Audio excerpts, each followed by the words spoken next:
സുജേട്ടാ നമസ്കാരം. നമസ്കാരം. ഇത്തവണത്തെ ഓണം താത്തമാർ തൂക്കി എന്നാണ് സോഷ്യൽ മീഡിയയിൽ പൊതുവെ എല്ലാവരും പറഞ്ഞുകൊണ്ടിരിക്കുന്നത്.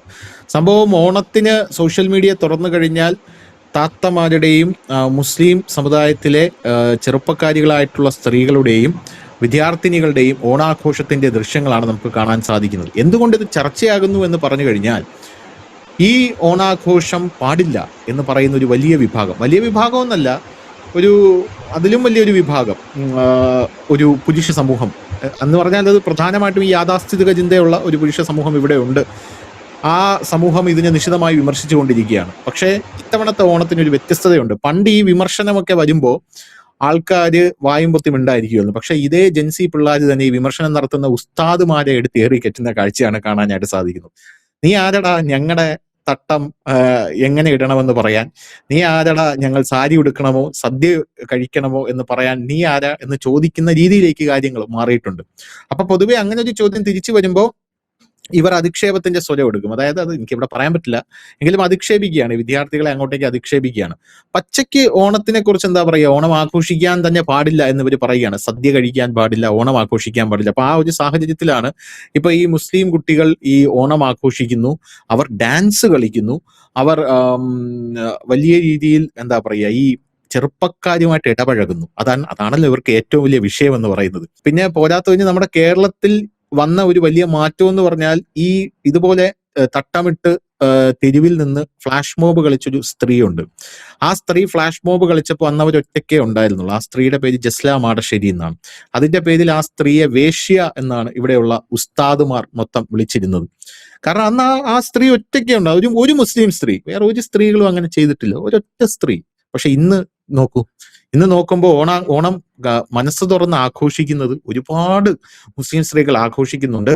അപ്പോ ഈ തട്ടം അവർ ഊരി വെച്ച് ഓണം ആഘോഷിക്കുമ്പോൾ താഴെ വന്ന് ഉസ്താദ് ചോദിക്കും, നിന്റെ തട്ടം എവിടെയാണ് എന്ന് ചോദിക്കും. അപ്പൊ അതിന്റെ താഴെ ഇതേ ജെൻസി പിള്ളേരുടെ അവരുടെ ഭാഷയിൽ, തട്ടമൊക്കെ ഒരു ചോയ്സ് അല്ലേ ഉസ്താദെ, അത് വേണമെങ്കിൽ ഞാൻ ഇട്ടോളാം എന്ന് പറയുന്ന രീതിയിലേക്ക് കാര്യം മാറുകയാണ്. കാരണം ഇവര് തന്നെ പറയുന്നതാണ്, സ്ത്രീകളുടെ ചോയ്സ് ആണ് തട്ടം, അത് മതപരമായിട്ടുള്ളൊരു വസ്ത്രമല്ല, അവർക്ക് വേണമെങ്കിൽ ഇടാം. പക്ഷെ തട്ട ഊരി വെച്ചാൽ ഉസ്താദ് വഴക്ക് പറയും. തട്ടമിട്ട് ഡാൻസ് കളിക്കില്ല, അതൊരു ദൈവികമായിട്ടുള്ള വസ്ത്രമാണെന്ന് പറയുമ്പോഴും ഈ കുട്ടികൾ പറയുന്നത് അതൊരു ചോയ്സ് ആണ്. ആ ചോയ്സ് ആയിട്ടുള്ള വസ്ത്രം ഇടണോ വേണ്ടയോ എന്ന് നമ്മൾ തീരുമാനിച്ചോളാം. നമുക്ക് ഇഷ്ടമുണ്ടെങ്കിൽ അതിടും, നമുക്ക് ഇഷ്ടമില്ലെങ്കിൽ അതിടില്ല. കംഫർട്ടബിൾ ആണെങ്കിൽ ഇടും, ഇല്ലെങ്കിൽ ഇല്ല. സാരി അതുപോലെ തന്നെയാണെന്ന് പറയുന്നുണ്ട്. ഇപ്പൊ പിന്നെ ഈ ഓണസദ്യയൊക്കെ ഈ കുട്ടികൾ പരസ്പരം അങ്ങോട്ടും ഇങ്ങോട്ടും വാരി വായിക്കകത്ത് വെച്ച് കൊടുക്കുന്ന ഇതൊക്കെ കാണുമ്പോൾ എന്റെ പൊന്നു ചേട്ട പൊളിഞ്ഞിട്ടിരിക്കാൻ വയ്യ. ഇതെങ്ങോട്ടാണ് ഈ നാടിന്റെ പോക്ക്? ഇത് തോന്നുന്നു. എന്തായാലും ആ കുട്ടികൾക്കൊരു സന്തോഷ വാർത്ത ആദ്യം തന്നെ പറയട്ടെ. ഇന്ന് അലഹബാദ് കോടതിയുടെ ഒരു സുപ്രധാന വിധി വന്നിട്ടുണ്ട്. ആ വിധിയിൽ പറയുന്ന ഒരു കാര്യം, ഈ തട്ടം അല്ലെങ്കിൽ ഹിജാബ് നിർബന്ധപൂർവമായ ഒന്നല്ല, മതപരമായ ഒന്നല്ല, അതിനെ തെളിയിക്കാൻ പറ്റുന്ന ഒന്നും തന്നെ ഹാജരാക്കാൻ കഴിയില്ല. അതായത് ഈ സ്കൂൾ യൂണിഫോമിൽ തട്ടമിടണമെന്ന് പറഞ്ഞുകൊണ്ട് കേസ് ഇന്ത്യയിൽ വ്യാപകമായി തന്നെ കേസുണ്ട്. അപ്പോൾ ആ കേസ് പല കോടതികളിലായിട്ട് കിടപ്പുണ്ട്. സുപ്രീം കോടതിയിൽ ആ കേസുണ്ട്. ഇപ്പോൾ ആ കേസ് അലഹബാദ് ഹൈക്കോടതി വന്നപ്പോൾ അലഹബാദ് ഹൈക്കോടതി വെച്ചു, തട്ടം അനിവാര്യമാണോ എന്ന് തെളിയിക്കുന്നതിന് പ്രൂഫ് എന്തെങ്കിലും ഉണ്ടോ നിങ്ങളുടെ അടുത്തുനിന്ന്?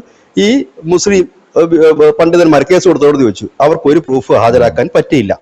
കാരണം ഈ മുസ്ലിം ആചാരത്തിൽ ഇത് പറയുന്നില്ല, ഇത് ധരിക്കണം എന്നുള്ളത്. ഇതുകൊണ്ടാണല്ലോ ഇറാനിലുള്ളവരും പറയുന്നത് അവിടെ ധരിക്കണമെന്ന് പറയാത്തൊരു കാര്യം. ഇത് ഈ ഇടക്കാലത്ത് വന്ന ഒരു പരിഷ്കാരമാണ്. നമ്മുടെ നാട്ടിൽ തന്നെ ഒരു 50 വർഷം മുമ്പൊക്കെ നോക്കിക്കഴിഞ്ഞാൽ ഒരു പക്ഷേ ധനുഷിന് ഓർമ്മ കാണില്ല. എന്റെയൊക്കെ ചെറുപ്പകാലത്ത് എന്ന് പറഞ്ഞു കഴിഞ്ഞാൽ വളരെ റെയർ ആയിരുന്നു ഈ കേസ്. പലപ്പോഴും തട്ടം തന്നെ എന്തെങ്കിലും ഒരു തുണി ചിലപ്പോൾ തലയിൽ വെക്കും ആണുങ്ങളെയൊക്കെ കാണുമ്പോൾ എന്നുള്ളതാണ്. എനിക്ക് പ്രായമുള്ള സ്ത്രീകളൊക്കെ ഈ തുണി ചുരുട്ടി വെക്കാറുണ്ട്. ഈ പെൺകുട്ടികളെ, ഞങ്ങളുടെ കൂടെ പഠിക്കുന്ന പെൺകുട്ടികളൊക്കെ ഉണ്ട്, അവരങ്ങനെ തട്ട വിട്ടൊന്നും ഞാൻ കണ്ടിട്ടില്ല. ചിലപ്പം ഒരുപക്ഷെ ഉണ്ടാകുമായിരിക്കും, ശ്രദ്ധിക്കാതെ പോയതായിരിക്കും. അങ്ങനെ ഇപ്പോഴങ്ങനെയല്ല, അതിന് വലിയ ഇമ്പോർട്ടന്റ് കൊടുത്തിടുന്നുണ്ട്. അതുപോട്ടെ, അത് അവരുടെ മതപരമായ കാര്യമായിരിക്കാം, മതപരമല്ലാത്ത കാര്യമായിരിക്കും. ഏതായാലും അതിനെക്കുറിച്ച് സംസാരിക്കാൻ നമ്മൾ ആളല്ല, കാരണം അതിനെക്കുറിച്ച് നമുക്ക് വലിയ ആഗ്രാഹ്യമായ അറിവില്ല. ഇത് മുസ്ലിം സമുദായത്തിൽ മാത്രമല്ല ധനുഷേ, ഈ ഹിന്ദുക്കളെ വെറുക്കുന്ന ഒരു വിഭാഗം പള്ളിയിലച്ചന്മാരുണ്ട്. പാസ്റ്റർമാരെന്ന് ഞാൻ പറയുന്നില്ല, അവര് പണ്ടേ അങ്ങനെ തന്നെയാണ്.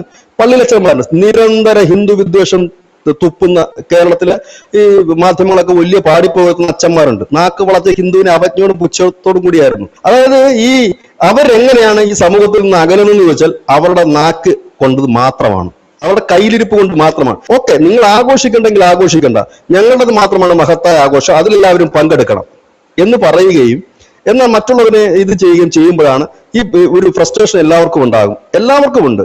ഇതിപ്പോൾ ഒരു ഹിന്ദു നവോത്ഥാന നായകരോ ഇല്ല, ഹിന്ദു നേതാക്കളോ ആരും പറഞ്ഞില്ല നിങ്ങൾ കൂടെ ആഘോഷിക്കണം, ആരുമില്ല. ഹിന്ദുക്കളെ സംബന്ധിച്ച് ഇപ്പൊ നിങ്ങൾ ഉണ്ടെങ്കിലും ഇല്ലെങ്കിലും ഞങ്ങൾക്ക് ആഘോഷിക്കണം, ഞങ്ങൾ ആഘോഷിക്കുമെന്നൊരു പോളിസിയാണ് അവർക്കുള്ളത്. അതല്ലാതെ ലോകത്തെല്ലാവരും ഞങ്ങൾ ആഘോഷിക്കണം ഒരു നിർബന്ധമില്ല. പൊങ്കൽ എന്ന് പറഞ്ഞാൽ തമിഴ്നാട്ടുകാരുടെ മാത്രമാണ്, നമ്മളിപ്പോൾ ആഘോഷിക്കുന്നുണ്ടത്. ഇനി ദസറ എന്ന് പറയുന്നത് കർണാടകക്കാരുടെയാണ്. അങ്ങനെ ഓരോരുത്തർക്കും ഓരോ ആഘോഷമാണ്. അത് നമുക്ക് വേണമെങ്കിൽ ആഘോഷിക്കാം. ഏതാഘോഷം ലോകത്തിന്റെ ഏത് കോണിലുണ്ടോ അതൊക്കെ നമ്മളെ ആഘോഷമാക്കി ഏറ്റെടുത്തുകൊണ്ട് ആഘോഷിക്കുന്ന ഒരു ടീമാണ് ഇവിടെ ഉള്ള ഹിന്ദുക്കൾ എന്ന് പറയുന്നത്. ഏതാഘോഷം എന്തോ ആയിക്കോട്ടെ, അതെല്ലാം നമ്മുടെ ആഘോഷമാണ്. നമ്മുടെ നാട്ടിൽ പണ്ടില്ലാത്ത പല ആഘോഷങ്ങളും ഇപ്പൊ ഹിന്ദുക്കളെ ആഘോഷമാണ്. യുഗാദി ആഘോഷങ്ങളൊക്കെ ഉണ്ട്. ഞാനൊന്നും എന്റെ ചെറുപ്പകാലത്ത് കേട്ടിട്ടില്ല. അത് ഇപ്പൊ പല ആഘോഷങ്ങളും നോർത്ത് ഇന്ത്യയിലെ പലതും ഇപ്പൊ വരുന്നുണ്ട് ഇങ്ങോട്ട്. അപ്പൊ ഇങ്ങനെ ഒരു സംഭവം യൂറോപ്പിലുണ്ടല്ലോ, യൂറോപ്പിൽ ഒരു ആഘോഷമുണ്ട്. യൂറോപ്പിൽ ആഘോഷം എന്ന് പറഞ്ഞാൽ പേര് പെട്ടെന്ന് ഞാൻ മറന്നു, എന്റെ നാക്കിന്റെ തുമ്പത്തിരിക്കുന്നത് കേൾക്കുന്ന പല ആൾക്കാർക്കും അറിയായിരിക്കും. അതായത് വർഷത്തിൽ ഒരിക്കൽ യൂറോപ്പിലെ ആൾക്കാർ ഈ പ്രേതമായിട്ട് ഡ്രസ്സ് ചെയ്ത് വന്നിട്ടുണ്ടല്ലോ, പ്രേതമായിട്ട് ഡ്രസ്സ് ചെയ്ത് വന്നിട്ട് അവര് തെരുവിലിറങ്ങും. അതായത് തെരുവിലിറങ്ങിയിട്ട് പ്രേതമാണ് അവര്, അങ്ങനെ ഇറങ്ങുന്ന ഒരു ആഘോഷമുണ്ട് അവിടെ. അതിപ്പോ കേരളത്തിൽ ആഘോഷിക്കാൻ തുടങ്ങിയിട്ടുണ്ട്, യൂറോപ്പിലുള്ള ആഘോഷം. ഹാലോവൻ, അതാണ് ആ ആഘോഷത്തിന് പേര്, ഹാലോവൻ ആഘോഷം. അത് കേട്ടിട്ടുണ്ടായിരിക്കും. അത് നമ്മൾ ആഘോഷിക്കുന്നുണ്ട് ഇപ്പോൾ. അത് നമുക്കും അതുമായിട്ടൊരു ബന്ധമില്ല, പക്ഷെ ഹാലോവൻ എന്ന് പറഞ്ഞാൽ നമ്മുടെ ആഘോഷങ്ങൾ എല്ലാവർക്കും ആഘോഷിക്കാനുള്ളത്. ഇപ്പൊ മറ്റു സമുദായങ്ങളിൽ ഇതിനൊക്കെയുള്ള ഡാൻസും കൂത്തും ഇല്ല, ആഘോഷങ്ങളില്ല. ഇപ്പോൾ എനിക്ക് തോന്നുന്നു ഇന്ത്യയിൽ ഏറ്റവും കൂടുതൽ ആഘോഷങ്ങൾ നടത്തുന്ന വിഭാഗം ഹിന്ദു വിഭാഗം തന്നെയാണ്. ഈ തൃശ്ശൂർ പൂരം തകർക്കാൻ വേണ്ടിയിട്ട് എന്തൊക്കെ ശ്രമങ്ങൾ നടത്തും, കരിയും വേണ്ട കരിമരുന്നും വേണ്ട എന്നൊക്കെ പറഞ്ഞ് പല അഭ്യാസങ്ങളും അവർ നടത്തുകയുണ്ടായി. അങ്ങനെ ഇപ്പൊ പുലികൾക്കെതിരെ വന്നില്ലേ, ഇത് ആഭാസതരമാണ് കാണിക്കുന്നതെന്ന് പറഞ്ഞിട്ട്. അപ്പൊ എല്ലാത്തിനും വന്നു. ഇന്ത്യയിലെ ഏറ്റവും കൂടുതൽ ആഘോഷം എൻജോയ് ചെയ്യുന്ന വിഭാഗം ഹിന്ദുക്കൾ തന്നെയാണ്. കാരണം അവർക്ക് യാതൊരു റെസ്ട്രിക്ഷൻസും ഇല്ല. അതായത് അവർക്ക് ഡാൻസ് കളിക്കാം, എന്തും ചെയ്യാം, ആഘോഷം അടിച്ചു പൊളിക്കാം. അത് ആണുങ്ങൾക്കും ഇല്ല പെണ്ണുങ്ങൾക്കും ഇല്ല. അതാണ് ഹിന്ദുവിന്റെ വേറെ ഒരു മതത്തിനും അത് പറയാൻ കഴിയില്ല. പാഴ്സിക്കും ഉണ്ട്, സിക്കിനും ഉണ്ട്, എല്ലാവർക്കും ഉണ്ട് ഇത്. അപ്പം ഇങ്ങനെയുണ്ട്. അപ്പൊ അത് ആഘോഷിക്കരുത്. മലയാളികൾ പൊതുവെ ആഘോഷിക്കുന്നത് ഓണമാണ്. അപ്പൊ അത് ആഘോഷിക്കരുത്. അത് ഹിന്ദു ദൈവത്തിന്റെ പ്രതീകം. അതിൽ തന്നെ രണ്ടഭിപ്രായമുള്ള ഹിന്ദുക്കളുണ്ട്. എങ്കിൽ പോലും അത് ആഘോഷിക്കരുതെന്ന് പറയുന്നത്. അതായത് പിന്നെ ഇനി ഇത് മാത്രമല്ല, പായസം കഴിക്കരുത്, പായസം ഹിന്ദുവാണ്. സദ്യ കഴിക്കരുത്. ഇത് മുസ്ലിംസ് മാത്രമല്ല പറയുന്നത്, ക്രിസ്ത്യൻ അച്ഛന്മാരും പറയുന്നുണ്ട് ഈ കാര്യങ്ങൾ. ഇപ്പൊ എണ്ണത്തിൽ കുറവാണെന്നേ ഉള്ളൂ പറയുന്നുണ്ടത്. ഇത് വന്നു കഴിഞ്ഞപ്പോഴേക്കും പുതുതലമുറയുണ്ട്, അവർക്ക് ഇത് അക്സെപ്റ്റ് ചെയ്യാൻ പറ്റില്ല. കാരണം ഒന്ന്, ഈ പുതിയ ഒരു ജനറേഷൻ അവർക്കും ആഗ്രഹമില്ല. കുട്ടികളല്ലേ അതും. ഈ വാർത്തയ്ക്ക് എന്തുകൊണ്ട് പ്രാധാന്യം വന്നു എന്ന് ചോദിച്ചാൽ ആ കുട്ടികളെ തട്ടമിട്ടത് കൊണ്ടാണ് ഈ വാർത്തയ്ക്ക് പ്രാധാന്യം വന്നത്. ഇല്ലെങ്കിൽ പെൺകുട്ടികൾ ഡാൻസ് ചെയ്തു എന്നൊരു തലക്കെട്ട് മാത്രമാണ് ഈ വാർത്തയ്ക്ക്. അതിനൊരു പുതുമയും ഇല്ല ആ വാർത്ത. കാരണം നമ്മൾ ഡെയിലി ഇപ്പം റീൽസ് എടുത്തു കഴിഞ്ഞാൽ പെൺപിള്ളേർ ഡാൻസ് കളിക്കുന്നതേ ഉള്ളൂ. അപ്പോ ഇവിടെ ഈ തട്ടം ഇട്ടത് കൊണ്ടാണ് അത് വിവാദമായത്. അവർക്ക് എൻജോയ് ചെയ്യുന്നതുകൊണ്ട് എന്താണ് അതിന് തടസ്സമെന്ന് മനസ്സിലാകുന്നില്ല. ഇനി മതപരമായി എന്തെങ്കിലും തടസ്സമുള്ളതായിട്ട് എനിക്ക് അറിയുകയുമില്ല. വിദേശ രാജ്യങ്ങളിലും ഇതുണ്ട്. പക്ഷെ അവരുടെ മതത്തിൽ അത് ഇല്ല എന്ന് കരുതി മറ്റൊരു വിഭാഗം അത് ആഘോഷിക്കുമ്പോൾ അതിൽ എൻജോയ് ചെയ്യാൻ ആർക്കെങ്കിലും താല്പര്യമുണ്ട്? ഇനി ഞാൻ ചോദിച്ചോട്ടെ, ഇതിനകത്തൊക്കെ രസകരമായ ഒരുപാട് കാര്യങ്ങളുണ്ട്. സിനിമ ഹറാമാണ്, പക്ഷെ മമ്മൂട്ടിക്ക് ഹറാമല്ല. പിന്നെ ഇങ്ങനെയുള്ള കുറെ അതായത് ഇവരുടെ പ്രശ്നം ഒരു ഇന്റർവ്യൂല് പറയുന്നത് ഞാൻ കേട്ടിട്ടുണ്ട്. ഒരു സമയത്ത് ഫോട്ടോ എടുക്കുന്നത് ഹറാമായിരുന്നു ഇസ്ലാമിൽ, പക്ഷെ ഗൾഫിൽ പോകാൻ പാസ്പോർട്ടിൽ ഫോട്ടോ പതിക്കണം എന്നുള്ള സാഹചര്യം ഉടലെടുത്തതോടുകൂടി ഫോട്ടോ ഹലാലായി. മാമുക്കോയ പറയുന്നത് ഒരു ഇന്റർവ്യൂവിൽ. ഇതിലൊക്കെ കുറെ സാധനമുണ്ട്. ഇതൊക്കെ ഉണ്ടല്ലോ, ഒരു സാധാരണ മുസ്ലിങ്ങൾ ഇതിനൊന്നും അനുകൂലമാണെന്ന് എനിക്ക് തോന്നുന്നില്ല. ഇവർക്ക് മുകളിലുള്ള ഇവരെയൊക്കെ ഭരിക്കണം എന്ന് വിചാരിച്ചിരിക്കുന്ന ഒരു ഹയറാർക്കി ഉണ്ടല്ലോ, അവരാണ് ഇതെല്ലാം പറയുന്നത്. അപ്പൊ നമ്മൾ വിചാരിക്കുന്നത് ഇവരെല്ലാം അങ്ങനെയാണെന്ന്. അങ്ങനെയല്ല. ആക്ച്വലി ഇവരൊക്കെ സാധാരണ ജനങ്ങളാണ്. അന്നന്ന് പണിക്ക് പോയി അന്നുള്ള സാഹചര്യം പൈസ എടുത്ത് ആഘോഷങ്ങളിലെല്ലാം പങ്കെടുത്ത് ഒരു ഹയറാർക്കി ഉണ്ട്. ഈ മതമൗലികവാദം തലയിൽ പേറുന്ന ഒരു ടീമുണ്ടല്ലോ, ഈ അതുപോലുള്ളൊരു ടീമാണ് ഇതൊക്കെ മെയിനായിട്ട് ഉൽപ്പാദിപ്പിച്ച് ഈ ജനങ്ങളുടെ ഇടയിലേക്ക് എത്തിക്കുന്നത്. അപ്പോൾ അത് എത്തിക്കുമ്പോൾ നമ്മൾ പക്ഷേ ഇവരെ പേടിച്ചിട്ട് ഈ സാധാരണ മുസ്ലിങ്ങൾ ഇത് പറയത്തില്ല. പക്ഷെ ഇപ്പൊ സോഷ്യൽ മീഡിയ യുഗം വന്നപ്പോൾ കാര്യം മാറി. ജൻസി പിള്ളേർ മുഴുവൻ എടുത്തിട്ട് ഉടിക്കുകയാണ് അതെല്ലാം കൂടെ. അല്ലാതെ ഇത് നമ്മൾ പലപ്പോഴും പറയുന്നൊരു കാര്യമല്ലേ. നമ്മൾ പറയുന്നത് എന്താ, ഈ രാജ്യത്തെ മുസ്ലിങ്ങൾ മുഴുവൻ തീവ്രവാദികളല്ല, ബഹുഭൂരിപക്ഷം പേരും നല്ലവർ തന്നെയാണ്. അവരെ വഴിതെറ്റിക്കുന്ന അല്ലെങ്കിൽ അവരെ ഈ സമൂഹത്തിൽ നിന്ന് അകറ്റുന്നത് ഒരു ചെറിയ വിഭാഗമാണ്. ക്രിസ്ത്യൻസ് എല്ലാം മോശക്കാരാണെന്ന് നമ്മൾ അഭിപ്രായം, ഹിന്ദു വിരോധികളാണെന്ന് നമുക്ക് അഭിപ്രായമൊന്നുമില്ല. അതിനകത്ത് ഉള്ള ചില കുരുപ്പുകളാണ് ഈ പ്രശ്നങ്ങൾ മുഴുവൻ ഉണ്ടാക്കുന്നത്. അവരെ ഒരു സൈഡ് ആക്കുക എന്നുള്ള അവരുടെ ലക്ഷ്യം. കാരണം ഇവർ അരികെ പറ്റിയാൽ മാത്രമല്ലേ ഇവർക്ക് ലീഡറാകാൻ പറ്റൂ. മോദിയോടുള്ള കലിപ്പ് എന്താണ്? മോദി മുത്തലാഖ് എടുത്ത് കളഞ്ഞു. അപ്പൊ എന്ത് പറ്റി?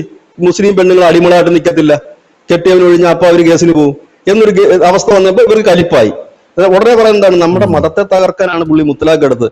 എടാ, നിങ്ങൾ 4-5 കെട്ടുമ്പോഴത്തേന് അതെന്ത് ന്യായമാണ്? അത് ഒരു ന്യായമുള്ള കാര്യമാണ്. ഒരു രാജ്യത്ത് അതിന്റെ നിയമങ്ങൾ പാലിക്കണ്ടേ? ഏക സിവിൽ കോഡ് എന്ന് കഴിയുമ്പോൾ അത് തീർന്നു.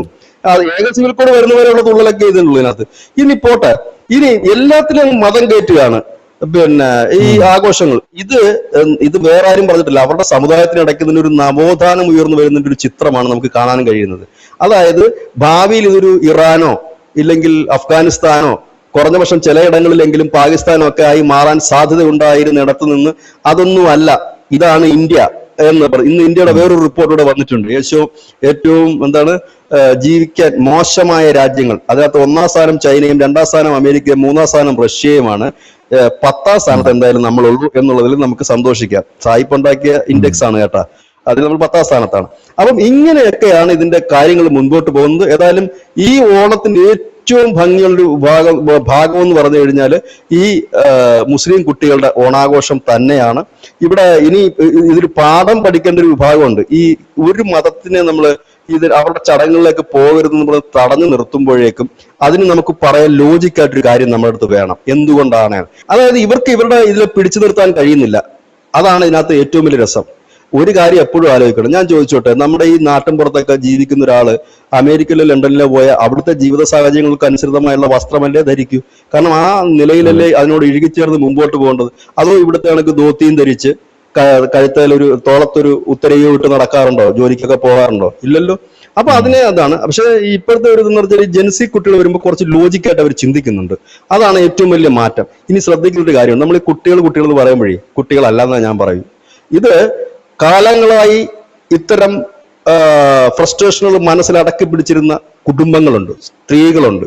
അതിന്റെ ഉദാഹരണമായിട്ട് ഞാനൊരു കാര്യം ഞാൻ പറയാം. ഒരു കുട്ടിക്ക് ഓണാഘോഷത്തിനൊരു സെറ്റ് സാരി ഉടുക്കണം, അതിന് ബ്ലൗസ് വേണം, കയ്യിൽ വള വേണം, പൊട്ട് വേണം, എല്ലാം കൂടെ എത്ര രൂപയാവും ധനുഷ്? കുറഞ്ഞ പക്ഷം ഒരു 1500 രൂപ ആകില്ലേ?